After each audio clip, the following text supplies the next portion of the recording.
Hi అండి. సూర్యనారాయణ స్వామికి ఎంతో ప్రీతికరమైన చిక్కుడుగాయల రథం అయితే చేస్తున్నానండి. 7 చిక్కుడుగాయలు అయితే తీసుకోవాలి. స్వామివారికి అన్నీ 7 పెట్టాలండి. సో తర్వాత ఇలాగా స్టిక్స్ ఉంటాయి కదండీ, అవి మార్కెట్లో అవైలబుల్గా ఉంటాయి. అంటే చీపురు పుల్లలండి, కొండ చీపురు ఉంటుంది కదా అలాగా. సో 2 వైపులు అయితే స్టిక్ చేసుకొని నేను ఫ్లవర్స్ అయితే గుచ్చుకున్నాను. సో అలానే ఈ చిక్కుడుగాయలకు కూడా ఇంకొక 2 తీసుకొని 2 వైపులు కూడా మనం స్టిక్ చేసుకోవాలి. తర్వాత ఫ్లవర్స్ ఉంటే ఫ్లవర్స్ గుచ్చుకోండి. ఫ్లవర్స్ పెట్టుకుంటే అందంగా ఉంటుందని నేను పెట్టుకున్నాను. తర్వాత 4 వైపులు కూడా స్టిక్ చేసుకోవాలండి.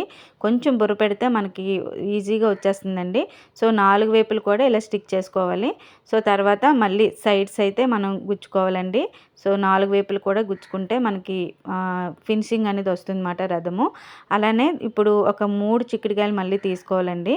సో 4 వైపులు పెట్టేసిన తర్వాత 3 చిక్కుడుగాయలు తీసుకొని మళ్ళీ 3 చిక్కుడుగాయలకి పైన అయితే ఇలా స్టిక్ చేసుకోవాలండి. తర్వాత వెనక వైపు నుంచి అయితే వెనక వైపు నుంచి, లేదంటే ముందు వైపు నుంచి అయితే ముందు వైపు నుంచి స్టిక్ చేసుకోవాలి. అంతేనండి, ఫైనల్గా అయితే అయిపోయింది రథము.